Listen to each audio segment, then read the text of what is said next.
Hello everyone, welcome back to online study. आज हम इस वीडियो में बात करेंगे बिहार सचिवालय का सेट नंबर 9 और उम्मीद करते हैं कि इससे पहले कि आपने बाकी के सभी सेट्स को ज़रूर सॉल्व कर लिया होगा। नहीं देखें तो प्लेलिस्ट चेक करिए, वहाँ पे आपको सारी वीडियो एक साथ मिल जाएगी और इसमें आपको 50 MCQ देखने को मिलेगा जो कि बिल्कुल एग्जाम्स ओरिएंटेड है। एंड तक वीडियो के साथ बने रहिए, इसमें कुछ क्वेश्चन आपको करंट अफेयर्स के भी देखने को मिलेंगे जो कि आप लोग कमेंट कर रहे थे। तो चलिए इस वीडियो को शुरू करते हैं।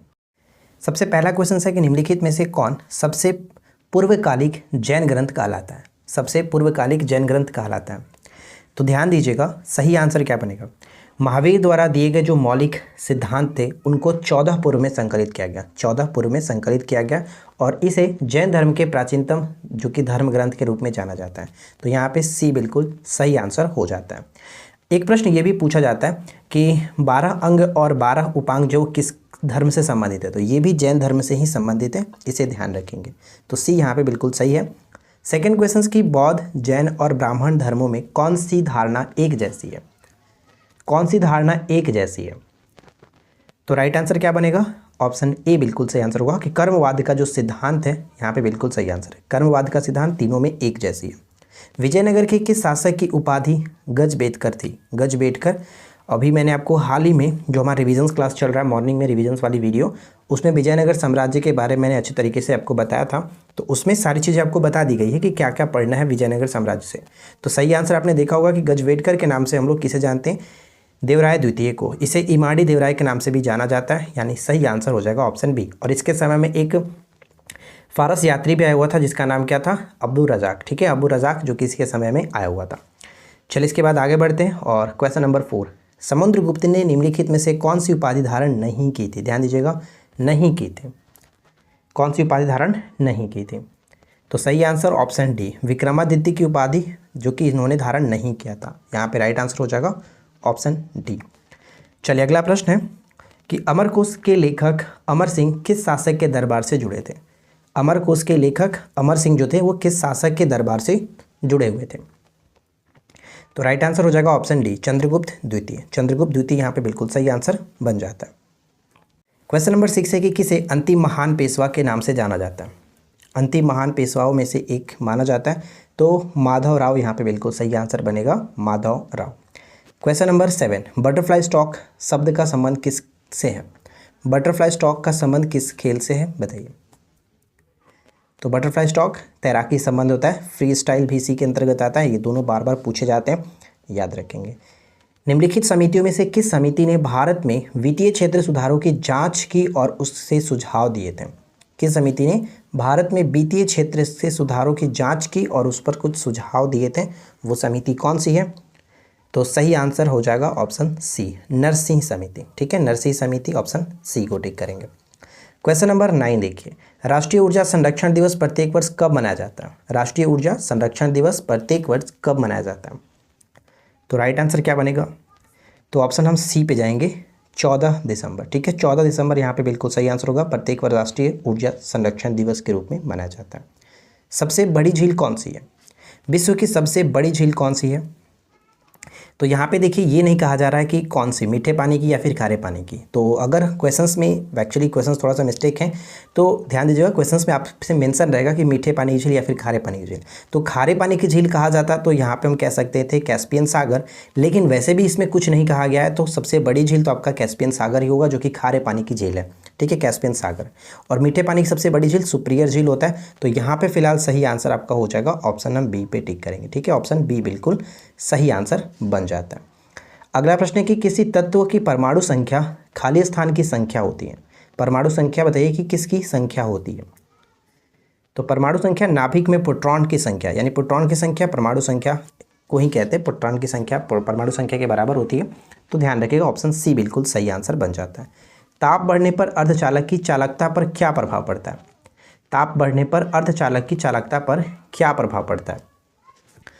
तो यहाँ पे ध्यान दीजिएगा, सही आंसर बन जाएगा ऑप्शन ए, घटती है। ठीक है, घटती यहाँ पे करेक्ट आंसर बन जाएगा। और प्रतिरोध क्या होता है? प्रतिरोध, चालक का जो प्रतिरोध होगा वो बढ़ जाता है, प्रतिरोध बढ़ जाता है। चलिए आगे बढ़ते हैं। क्वेश्चन नंबर 13 देखिए क्या कह रहा है। क्वेश्चन नंबर 13 है कि अति चालकता के संबंध में निम्नलिखित कथनों पर विचार करिए। अति चालकता के संबंध में निम्नलिखित कथनों पर विचार करना। तो देखिए यहाँ पे 2 पॉइंट्स दिए, 3 पॉइंट दिए, तीनों को पढ़िए और बताइए कौन सा कथन सही है। अति चालकता की खोज कैमरलिंग ओन्स ने किया था, बिल्कुल सही है, जो कि 1911 में इन्होंने इसके बारे में बताया था। यह अत्यंत निम्न ताप पर कुछ पदार्थों का विद्युत प्रतिरोध शून्य हो जाता है, ये पॉइंट इंपॉर्टेंट है, शून्य हो जाता है।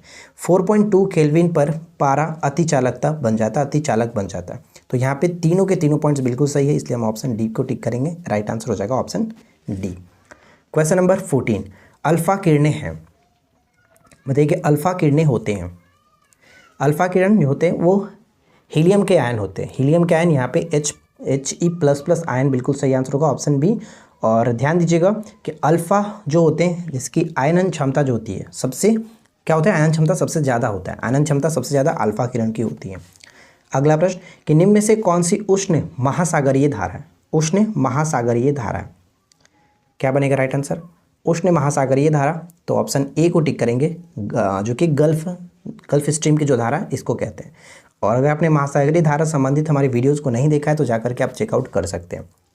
अगला प्रश्न है कि निम्नलिखित में से कौन से ग्रहों के चारों ओर घूमने वाले उपग्रह नहीं हैं, यानी कि कौन से ग्रहों के चारों ओर घूमने वाले उपग्रह नहीं हैं, क्या बनेगा राइट आंसर, उपग्रह नहीं है। तो हमारे सौरमंडल में जो 8 ग्रह हैं उनमें से 2 ग्रह बुध और शुक्र, इनका कोई भी अपना उपग्रह नहीं है, तो यहाँ पे हमारा सही आंसर बी हो जाएगा। अगला प्रश्न कि मंगल और एवं बृहस्पति ग्रहों के मध्य सूर्य की परिक्रमा करने वाले खगोलीय पिंड को क्या कहते हैं, खगोलीय पिंड को क्या कहते हैं। मंगल एवं बृहस्पति ग्रहों के मध्य सूर्य की परिक्रमा करने वाले खगोलीय पिंड को क्या कहते हैं, क्षुद्र ग्रह। क्षुद्र ग्रह हमेशा पूछा जाता है कि इनके बीच ग्रह जो कि परिक्रमा करते हैं, तो मंगल और बृहस्पति, ये 2 ग्रह अपना नाम याद रखेंगे, यहाँ पे राइट आंसर डी हो जाएगा। अगला प्रश्न कि एक समान समय पर तूफान आने वाले स्थानों को मिलाने वाली जो रेखा होती है उसे किस नाम से जानते हैं।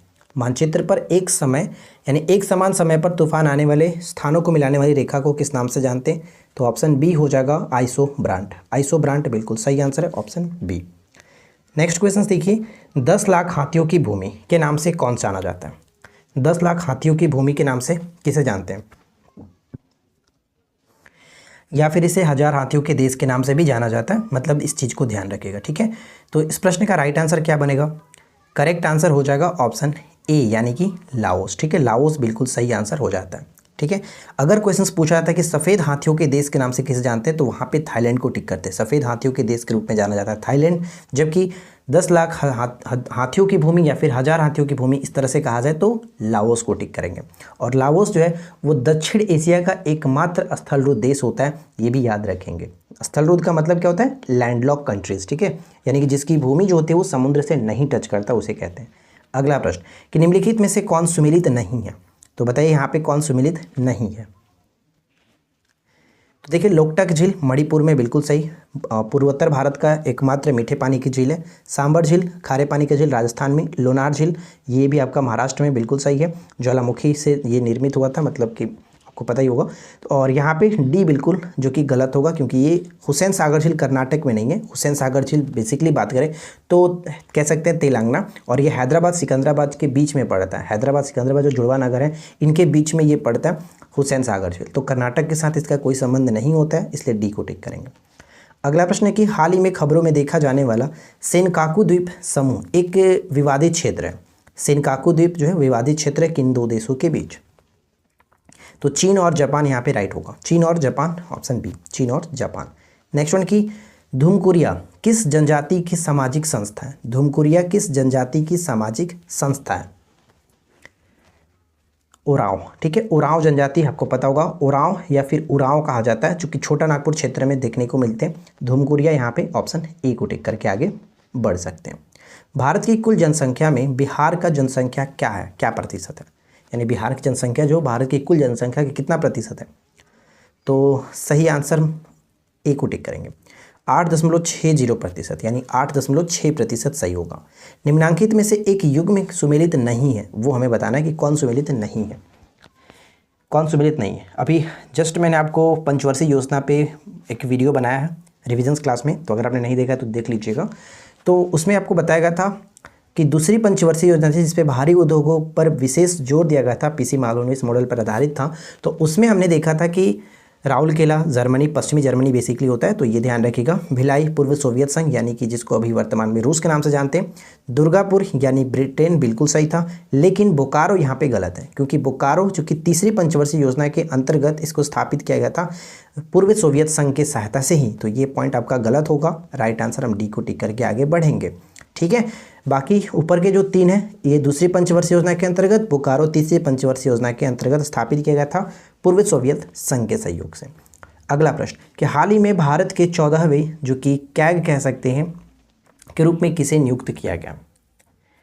कैग के रूप में किसे नियुक्त किया गया? महालेखा नियंत्रक परीक्षक जो होंगे वो कौन है? गिरीश चंद्र मुर्मू। गिरीश चंद्र मुर्मू, ऑप्शन ए को टिक करेंगे, गिरीश चंद्र मुर्मू।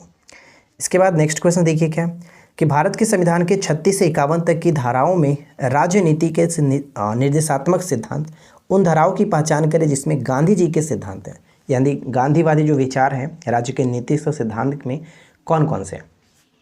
तो इनके अंतर्गत 3 आते हैं, जैसे 40, 47 और 48। 40, 47 और 48 ध्यान रखिएगा। 40 में आपको पता है ग्राम पंचायतों का संगठन इसके अंतर्गत आता है। 43 अगर हम बात करते हैं, 43 भी आता है, तो 43 यहाँ पे बेसिकली नहीं दिया गया, तो 43 में कुटीर उद्योगों को बढ़ावा देना इसी के अंतर्गत आता है। 43 कुटीर उद्योगों को बढ़ावा देना। और 43 के बी भी आता है, 43 का बी जिसमें सहकारी उद्योग के रूप में भी जानते हैं, सरकारी उद्योग, तो यहाँ पे 43 आता है, 43 बी, तो मान के चलिए याद रखिएगा। लेकिन 47 याद रखिएगा, 47 जो होता है नशीले पदार्थों का निषेध करना। और 48 एक आता है, और अनुच्छेद 48 का संबंध हम जैसे जानते हैं, ध्यान रखिएगा, कह सकते हैं कृषि और पशुपालन से संबंधित इसका संबंध है, तो 48 ये चीज़ आपको याद रखना है। चलिए इसके बाद हम आगे बढ़ते हैं। करेक्ट आंसर हो जाएगा ऑप्शन डी, सूची 1 को सूची 2 के साथ सुमेलित करना है। सूची 1 को सूची 2 के साथ सुमेलित करना है। तो एक तरफ राष्ट्रीय उद्यान वन्यजीव अभ्यारण्य दिए गए हैं, दूसरी तरफ राज्य है, तो बताइए कौन किसके साथ सही तरीके से मैच होगा। गौतम बुद्ध बिहार, ये बिल्कुल सही है। डलमा झारखंड के साथ, ये भी सही है। सिमलीपाल उड़ीसा के साथ, ये भी सही। और पेरियार केरल के साथ, यानी चारों बिल्कुल सही तरीके से मैच करता है, इसलिए ऑप्शन डी पे जा सकते हैं। 1, 2, 3, 4 सभी के सभी बिल्कुल सही है। अरब जगत के पहले परमाणु रिएक्टर बाराका ने काम करना शुरू कर दिया है, यह किस देश में स्थित है? बाराका, जो कि पहले करंट का क्वेश्चन होता था, लेकिन अभी आपका एक कह सकते हैं मॉडर्न हिस्ट्री बन चुका है। ठीक है ना, इस तरह से समझिए कि मतलब 2-3 साल पहले का ये क्वेश्चन था करंट में, लेकिन अब ये बहुत इंपॉर्टेंट है, इसे याद रखिएगा कि बाराका हाल ही में काम करना स्टार्ट किया था, तो ये किस देश में स्थित है? यूएई में स्थित है। ऑप्शन ए हो जाएगा यूएई। सरदार पटेल को कांग्रेस का अध्यक्ष पहली बार और एकमात्र बार बने थे, कब बनाया गया था? कांग्रेस का एकमात्र जो कि अध्यक्ष बने थे कब? तो राइट आंसर हो जाएगा ऑप्शन डी, कराची अधिवेशन 1931। कराची अधिवेशन 1931। अगला प्रश्न कि निम्नलिखित में से किसने संस्कृत विश्वकोशीय पाठ मानसोलासा की रचना की थी? मानसोलासा की रचना किसने की थी? तो सही आंसर किसे टिक करेंगे? ऑप्शन डी को, सोमेश्वर तृतीय। सोमेश्वर तृतीय ध्यान रखिएगा। और कल्याणी चालुक्य के राजा सोमेश्वर तृतीय थे, ये ध्यान रखेंगे। इसके बाद अगला प्रश्न है कि वेल्ड किस प्रकार की घास भूमि के अंतर्गत शामिल की जाती है? वेल्ड किस प्रकार के घास भूमि के अंतर्गत शामिल की जाती है? तो सही आंसर वेल्ड जो होता है वो वेल्ड आता है शीतोष्ण कटिबंधीय। वेल्ड शीतोष्ण कटिबंधीय, जो कि दक्षिण अफ्रीका के घास के मैदान को कहते हैं वेल्ड शीतोष्ण कटिबंधीय। और जो सवाना आता है वो आपका होता है उष्ण कटिबंधीय। तो फिलहाल यहाँ पे सही आंसर ए को टिक करेंगे। अगला प्रश्न कि बर्नौली का सिद्धांत निम्नलिखित में से किसके संरक्षण का प्रकथन है? बर्नौली का सिद्धांत किसके संरक्षण का प्रकथन है? तो बर्नौली का सिद्धांत ऊर्जा संरक्षण। ऊर्जा संरक्षण ऑप्शन बी करेक्ट होगा। लेप्रोसी बेसिलम का आविष्कार किसने किया था? लेप्रोसी बेसिलम का आविष्कार किसने किया था? ऑप्शन बी होगा हेंसेन। ठीक है, हेंसेन करेक्ट आंसर है। संक्षिप्त शब्द नाफ्टा में टी किसके लिए प्रयुक्त होता है? नाफ्टा जिसको हम जानते थे, जिसके अंतर्गत आते थे मैक्सिको, कनाडा, अमेरिका, तो नाफ्टा में जो टी है उसे हम लोग किस नाम से जानते हैं? तो राइट आंसर यहाँ पे हो जाएगा, जैसे कि देखिए सबसे पहले तो फुल फॉर्म समझना पड़ेगा आपको, north America free trade agreement. North America free trade agreement, तो ट्रेड यहाँ पे करेक्ट आंसर होगा ऑप्शन ए। और हाल ही में आपने देखा था कि इसका जो नया नाम बदल करके रखा गया था USMCA कर दिया गया था। ठीक है, USMCA यानी कि यूनाइटेड स्टेट, और ध्यान देगा United state Mexico Canada agreement कर दिया गया था, नाफ्टा का नाम चेंज करके। तो फिलहाल यहाँ पे ट्रेड बिल्कुल सही आंसर हो जाता है। अगला प्रश्न कि किसी राज्य के लोक सेवा आयोग के सदस्यों को कौन पद से हटा सकता है। लोक सेवा आयोग के सदस्यों को पद से कौन हटा सकता है। तो सही आए मायने में राइट आंसर हमारा बनेगा ऑप्शन ई, राष्ट्रपति। ठीक है, राष्ट्रपति करेक्ट आंसर है। इसके बाद नेक्स्ट वन है कि बीसीसीआई, ठीक है, बीसीसीआई का पूरा नाम क्या है। बीसीसीआई का पूरा नाम क्या है। तो करेक्ट आंसर बनेगा option B, board of cricket control in India. Board of cricket control in India right answer हो जाएगा ऑप्शन बी। नेक्स्ट वन है कि निम्नलिखित में से कौन सा प्रारंभिक मध्यकालीन भारत का राज्यवंश अपने आप को सत्य के वंशज के रूप में उल्लेख करता है। सत्य के वंशज के रूप में उल्लेख करता है, वो कौन है। तो राष्ट्रकूट, राष्ट्रकूट जिसके संस्थापक दंतीदुर्ग और राजधानी मन्यखेत थी।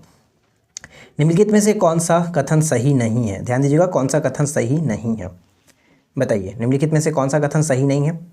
तो चलिए देखते हैं। आईएमएफ और आईबीआरडी दोनों का मुख्यालय वाशिंगटन डीसी में, बिल्कुल सही है। आईएमएफ और विश्व बैंक दोनों को ब्रिटेन वुड्स सम्मेलन में ट्विंस कहा जाता है। ब्रिटेन वुड्स ट्विंस के नाम से जाना था क्योंकि दोनों की स्थापना साथ में हुई थी। और आईबीआरडी विश्व बैंक के रूप में भी जाना जाता है। तो यहाँ पे सभी के सभी सही है, कोई गलत नहीं था, इसलिए डी को टिक करेंगे, सभी सही है। सोन नदी निम्नलिखित में से किस स्थान से निकलती है। सोन नदी निम्नलिखित में से किस स्थान से निकलती है। तो बताइए सोन नदी कहाँ से निकलता है। तो अमरकंटक से निकलता है। ठीक है, अमरकंटक से ऊपर की तरफ सोन और पश्चिम की तरफ जाके नर्मदा निकलता है। ठीक है, तो ये दोनों को आपको याद रखना, ऑप्शन ए हो जाएगा। अगला प्रश्न कि कौन सा निर्णायक युद्ध था जिसमें अंग्रेजों ने डचों को हरा दिया, जिस कारण डचों का भारत में चुनौती खत्म हो गई थी। वो निर्णायक युद्ध था वेदरा का युद्ध। वेदरा का युद्ध 1759 ईस्वी में। वेदरा का युद्ध 1759 ईस्वी में। किस नेता ने 19वीं शताब्दी के अंतिम वर्षों में बाल विधवाओं को शिक्षा हेतु मुक्ति मिशन की स्थापना की थी। बताइए कि मुक्ति मिशन की स्थापना की थी किसने। और वो है पंडिता रामाबाई। पंडिता रामाबाई यहाँ पे बिल्कुल सही आंसर होगा। ध्यान दीजिएगा, पंडिता रामाबाई ने 1899 में, क्योंकि ये इन्होंने स्थापना किया 1899 में ही मुक्ति मिशन की। और इनकी एक पुस्तक थी, उस पुस्तक का भी नाम याद रहेगा, the high cast Hindu women. The high cast Hindu women पुस्तक लिखी थी, जो कि महिलाओं की मुक्ति और सुधारों में एक बड़ी सफलता मानी जाती है इस पुस्तक की। चलिए इसके बाद आगे बढ़ते हैं। नेक्स्ट वन है कि सत्यार्थ प्रकाश और वेद भास किसकी प्रमुख रचना है। सत्यार्थ प्रकाश अभी कल भी मैंने आपको बताया था, आर्य समाज के संस्थापक जिन्होंने वेदों की ओर लौटो का नारा दिया था। ऑप्शन बी हो जाएगा, स्वामी दयानंद सरस्वती जी। अगला प्रश्न कि सभी अम्ल धातुओं के साथ क्रिया करके कौन सी गैस निकालते हैं। सभी अम्ल धातुओं के साथ क्रिया करते हैं तो कौन सी गैस बाहर निकलती है, वो है हाइड्रोजन। हाइड्रोजन बिल्कुल सही आंसर है, हाइड्रोजन। सोने के सिक्के जारी करने वाला पहला गुप्त शासक कौन था। सोने के सिक्के जारी करने वाला पहला गुप्त शासक कौन था। तो ऑप्शन ए हो जाएगा, चंद्रगुप्त प्रथम। चंद्रगुप्त प्रथम is the right answer, option A. अगला प्रश्न कि मेसोलिथिक सांस्कृतिक स्थल लंघनाज किस राज्य में स्थित है। मेसोलिथिक सांस्कृतिक स्थल लंघनाज किस राज्य में स्थित है। तो इसका सही संबंध क्या होगा, लंघनाज गुजरात में पड़ता है। ध्यान दीजिएगा, गुजरात में। जैसे अगर मैं आपको बताना चाहूँ, राजस्थान का बागौर है और उसी जैसे गुजरात का लंघनाज, गुजरात का लंघनाज हो गया। उत्तर प्रदेश में हमने देखा है महदहा, दमदमा। मध्य प्रदेश का भीमबेटका हो गया, आदमगढ़ हो गया। तो ये सभी जो कि आपका मेसोलिथिक सांस्कृतिक स्थल माने जाते हैं। अगला प्रश्न कि हाल ही में किस देश ने विश्व के सबसे कम प्रजनन दर का रिकॉर्ड तोड़ा है। सबसे कम प्रजनन दर कहाँ पर देखने को मिला है, तो दक्षिण कोरिया में देखने को मिला है। दक्षिण कोरिया 2026 तक अपना कृत्रिम सूर्य बनाने की भी घोषणा की है, जैसे हाल ही में अपने चीन ने देखा था, चीन ने बनाया है। 14 year with Abdul Kalam untold stories नामक पुस्तक का लेखन किसके द्वारा किया गया। इस पुस्तक के लेखक कौन है, 14 ईयर विथ अब्दुल कलाम। तो untold stories Sivanathanu Pillai, Sivanathanu Pillai option B हो जाएगा। चलिए आगे बढ़ते हैं और अगला सवाल, हाल ही में किस प्रदेश की अनंगताल झील को राष्ट्रीय महत्व का स्मारक घोषित किया गया। अनंगताल झील को राष्ट्रीय महत्व का स्मारक घोषित किया गया, बताइए किस प्रदेश का। तो यहाँ पे सही आंसर हो जाएगा दिल्ली। दिल्ली बिल्कुल सही आंसर है, सी को टिक करेंगे। अगला प्रश्न कि हाल ही में किस देश को बेस्ट माउंटेन हिल व्यू डेस्टिनेशन के लिए आउटलुक ट्रैवलर अवार्ड 2022 का रजत पुरस्कार जीता है। किसने जीता है, किस राज्य ने। तो सही आंसर तमिलनाडु, तमिलनाडु बिल्कुल करेक्ट आंसर है। आज की इस वीडियो का आखिरी प्रश्न है कि कौन सा देश उष्णकटिबंधीय चक्रवात माऑन की चपेट में आया है। माऑन की चपेट में आया है, बताइए कि कौन सा देश। फिलीपींस बिल्कुल सही आंसर होगा, और फिलीपींस में राय चक्रवात भी आया हुआ था, इससे भी प्रभावित था ये राय चक्रवात। तो फ्रेंड्स, आई होप कि आप लोगों को ये वीडियो अच्छा लगा होगा। वीडियो कैसा लगा नीचे कमेंट करके जरूर बताइएगा। वीडियो अगर आपको पसंद आया हो तो वीडियो को ज़्यादा से ज़्यादा लाइक करिए, फ्रेंड के साथ शेयर करिए। चैनल पे पहली बार है तो सब्सक्राइब करके नोटिफिकेशन बेल आइकन को ऑल पे सेट रखिए, ताकि आपको रोज़ाना नई वीडियो की नोटिफिकेशन मिलती रहे। रोज़ाना यहाँ पे आपको 3 वीडियो देखने को मिलता है, जो कि आपके प्रिपरेशन के लिए काफ़ी इंपॉर्टेंट है। सभी इंपॉर्टेंट टॉपिक कराए जा रहे हैं, तो आप हमारे साथ जुड़ सकते हैं और साथ ही साथ अपने फ्रेंड को भी जोड़ सकते हैं। अगर आपके पास कोई फ्रेंड सर्कल है जिसमें ग्रुप वगैरह है व्हाट्सएप पे, फेसबुक पे, तो आप ज़रूर वीडियो को शेयर किया करें, ताकि हमारे साथ और भी लोग जुड़े और उनको ज़्यादा से ज़्यादा हेल्प मिले। तो चलिए इस वीडियो में इतना ही, मिलते हैं नेक्स्ट क्लास में। Thanks for watching, keep learning, have a good day.